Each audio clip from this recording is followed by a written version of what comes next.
పొద్దున్నే పెద్దవాళ్ళు బాత్రూమ్లకి టాయిలెట్లకి వెళ్తే ఆ పైపుల్లో వచ్చే చండాలమంతా మేము తాగే మంచినీళ్ళ పైపుల్లో కలుస్తున్నాయంటే ఎంత దుర్మార్గమో చూడండి సార్. ఎన్నిసార్లు చెప్పినా అధికారులు పట్టించుకోవట్లేదు సార్. ఈ విషయం మంత్రి గారికి చెప్పడానికి వెళ్తే అపాయింట్మెంట్ కూడా ఇవ్వలేదు సార్ మాకు. మంత్రి గారి ఇంట్లో కూర్చొని తీరిగ్గా క్రికెట్ మ్యాచ్ చూసుకుంటున్నారు సార్. కనీసం మంత్రి గారు ఫోన్ లో అయినా దొరుకుతారేమోనని ఫోన్ చేశాం సార్. మంత్రి గారు ఢిల్లీ క్యాంప్కి వెళ్ళారండి, వారం రోజుల తర్వాత వస్తారు. మంత్రి గారి ఫోన్ ఎత్తి మంత్రి గారు ఢిల్లీ వెళ్ళారని చెప్పారు సార్. ఏం చేయాలో తెలియక అధికారులను నిలదీద్దామని వాటర్ బోర్డు ఆఫీస్కి వెళ్ళాం సార్.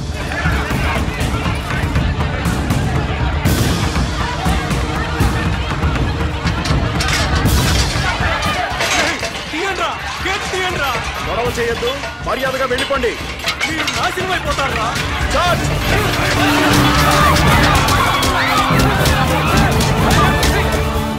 చనిపోయిన పిల్లాడి శవాన్ని కూడా కొట్టారు సార్.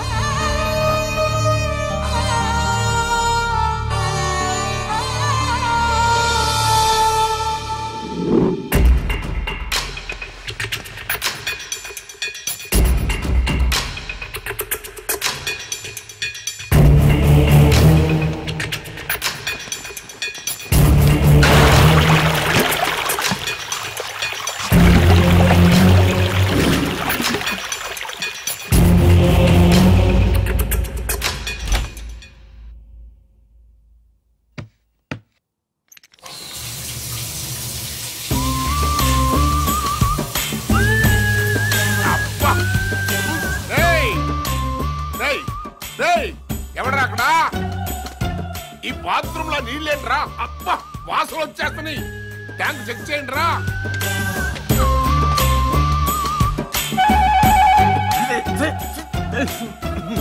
అన్నా, ట్యాంక్ లో డ్రైనేజ్ వాటర్ ఉందన్నా?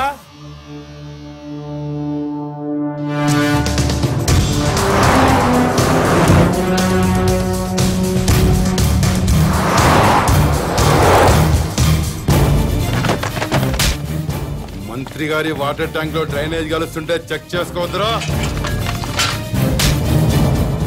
మంత్రి గారు అబ్బాయి సార్.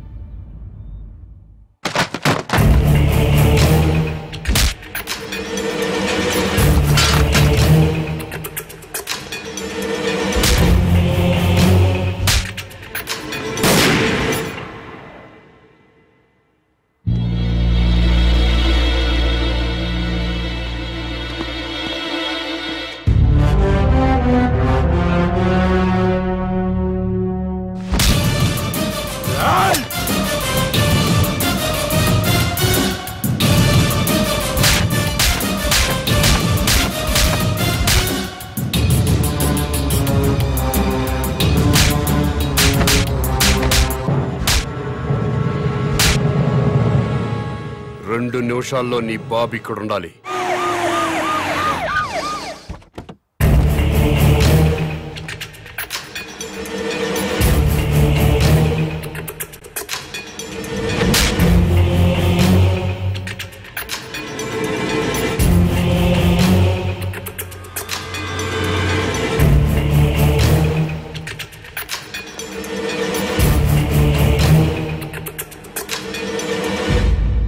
ఏం జరిగింది నాన్న? ప్రజలు తాగే మంచినీటిలో డ్రైనేజ్ వాటర్ కలిసింది. తెలిసింది.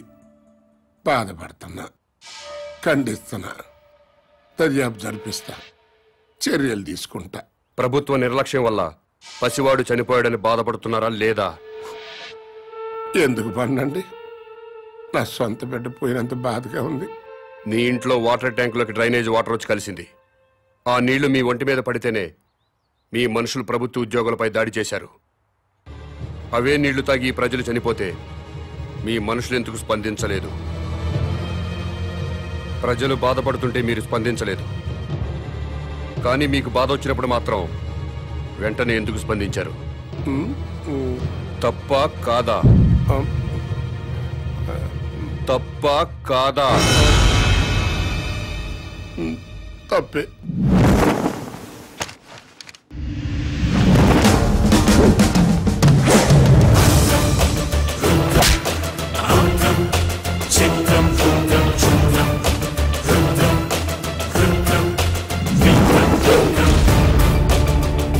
బిడ్డ చనిపోయాడన్న బాధతో ప్రజలు దాడి చేయబోతే వాళ్ళను లాఠీలతో కొట్టి కుక్కల్లా తరిమారు. తప్పులేదు, లా అండ్ ఆర్డర్ మెయింటైన్ చేయాల్సిందే. మరి మంత్రి గారి కొడుకు వాళ్ళ మనుషులు దాడి చేస్తుంటే ఎందుకు మీరు లాఠీ చార్జ్ చేయలేదు? తప్పా కాదా? తప్పా కాదా? తప్పే సార్. బట్ మేము డ్యూటీ ప్రజల కోసం చేయట్లేదు, ఎమ్మెల్యేల కోసం, మంత్రుల కోసం చేస్తున్నాం. వాళ్ళు ఏం చెప్తే అదే చేస్తున్నాం. ఎందుకంటే వాళ్ళకి నచ్చిన పోలీసుల్ని వాళ్ళ నియోజకవర్గం స్టేషన్స్ కి ట్రాన్స్ఫర్ చేయించుకుంటారు. అందుకే వాళ్ళు ఏ వెధవ పనులు చేయమన్నా సిగ్గుపడకుండా చేస్తున్నాం.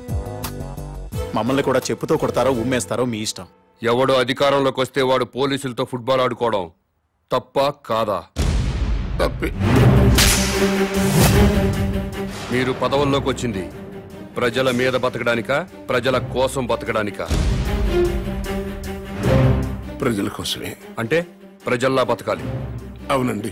ప్రజల్లాగా ప్రజలతోనే బతకాలనుకుంటే ప్రజలు సంతోషంగా ఉన్నప్పుడే మీరు సంతోషంగా ఉండాలి. అవునండి. ప్రజలు ఏడుస్తున్నప్పుడు మీరు ఏడవాలి. అవునండి. ప్రజలు ఏం తిని బతుకుతున్నారో అదే మీరు తిని బతకాలి. అవునండి. ప్రజలు డ్రైనేజీ వాటర్ తాగితే అవి మీరు తాగాలి. అది ఎట్టకుదు. రండి, ప్రజల్లా బతుకుదురు గాని.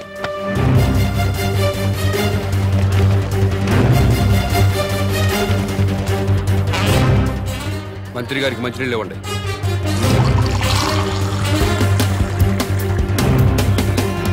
తాగు. నేను తాగలేదు, నువ్వు తాగలేవా? తాగు తాగు. రోజు మేము తాగేది అయ్యే. తాగు తాగు.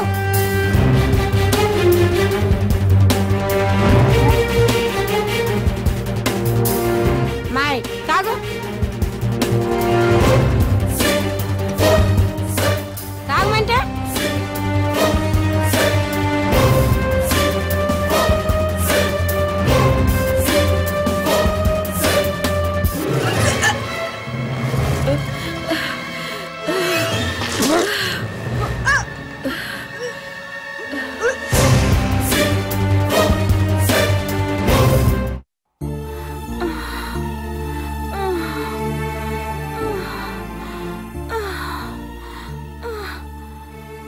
నీళ్లు తాగాక బస్తీలో పిల్లోడు చచ్చాడు.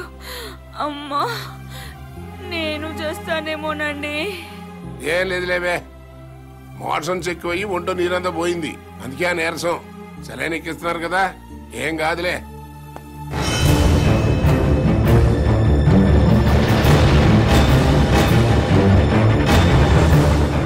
ఏంటిది? ఇట్లా ఇళ్లలోకి తోసుకొచ్చేటివేనా? మీ ఇళ్లలోకి మేము టెస్ట్ అనుకుంటారా? ఏమనంటే ప్రెస్. మా ప్రైవేట్ జీతాలు ఉండవు. ఉండవు. ఏ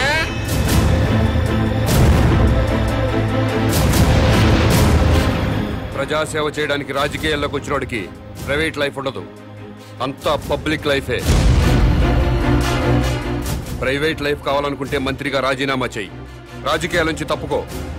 జీవితంలో నీ మొహం చూడం.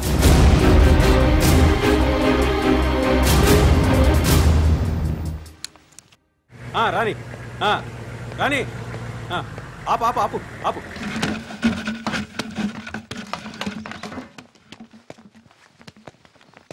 అన్నా, ఇంకో ట్యాంకర్ కావాలేమో మేడం గారిని అడగండి.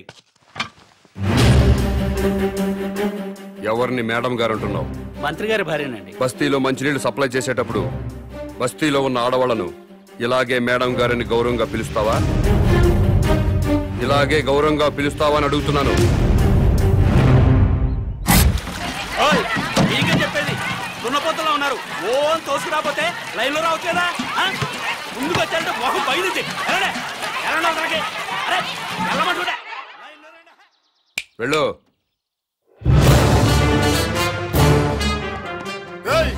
ఏం పని అది? ట్యాంకర్ పంపించామంటే మేము మంచిగా తాక్కర్లేదా? ప్రజల్లా బతకండి. ఆహా, అది ఎలాగో తమరే సెలవే ఉండే. బస్తీకి వెళ్ళండి, ట్యాంకర్లు వస్తాయి. అక్కడ ఉన్న ఆడవాళ్లతో పాటు మీ ఆడవాళ్ళను కూడా బిందెలతో మంచినీళ్లు పట్టుకోమని చెప్పండి.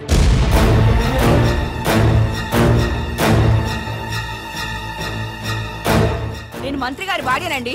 బస్తీ ఆడవాళ్ళతో కలిసి మంచిళ్ళ కోసం బిందె పట్టుకొని క్యూలో నిలబడాలా? లేబర్ కి మనకి తేడా లేదా డాడీ? వాళ్ళు ప్రజలమ్మా, ఆ మాట వాళ్ళని అనలేం కదా. ఎందుకు అనకూడదు? వాళ్ళేమైనా మన కూడికే ఓట్లు వేశారా? కోట్ల రూపాయలు కుమ్మరించాం.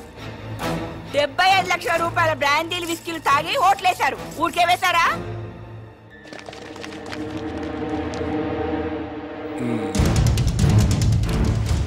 ఆ మాట నాకు అనాలనే ఉంది, కానీ పబ్లిక్ లో అనలేం కదా. అంటే ఏమవుతుంది డాడీ? పదవి పోతుంది అంతేగా. పోనివ్వండి, మేం మాత్రం బిందెలు పట్టుకుని క్యూలో నుంచోం. సరే, నాకు తప్పేదే ఉంది. మీ తరఫున బిందెలు పట్టుకుని క్యూలో నేనే నిల్చుంటా.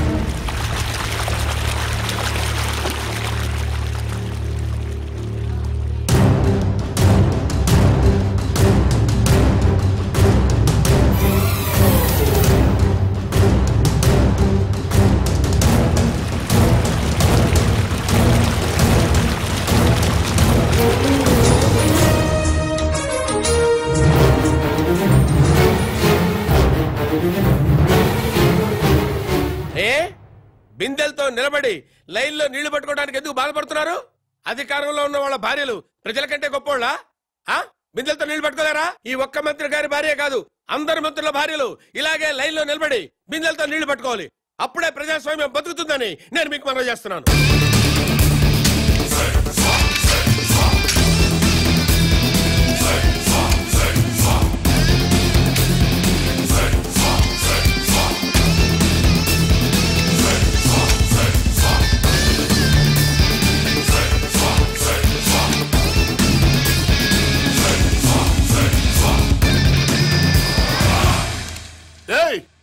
అదేంటయ్యా బాత్రూమ్లకు తాళాలేస్తున్నాయంటే? మీరు ప్రజల్లా బతకాలి కదండి. ఏంటయ్యా ప్రజలు వాళ్ళలాగా బతకాలంటే మా బాత్రూమ్లకు తాళాలేయాలా? చెంబులు తీసుకుని రోడ్డు మీదకి వెళ్ళండి. స్టేట్ లో చాలా ఊళ్ళలో మరుగుదొడ్లు లేక ఆడవాళ్లు చెంబులు పట్టుకుని రోడ్ల మీదకి, రైల్వే పట్టాల మీదకి, టాయిలెట్ కి వెళుతున్నారు. మీరు కూడా ప్రజల్లా బతుకుదాం అనుకుంటున్నారు కదా, అందుకే చెంబులు పట్టుకుని రోడ్డు మీదకి వెళ్ళాలని తాళాలు వేశాను.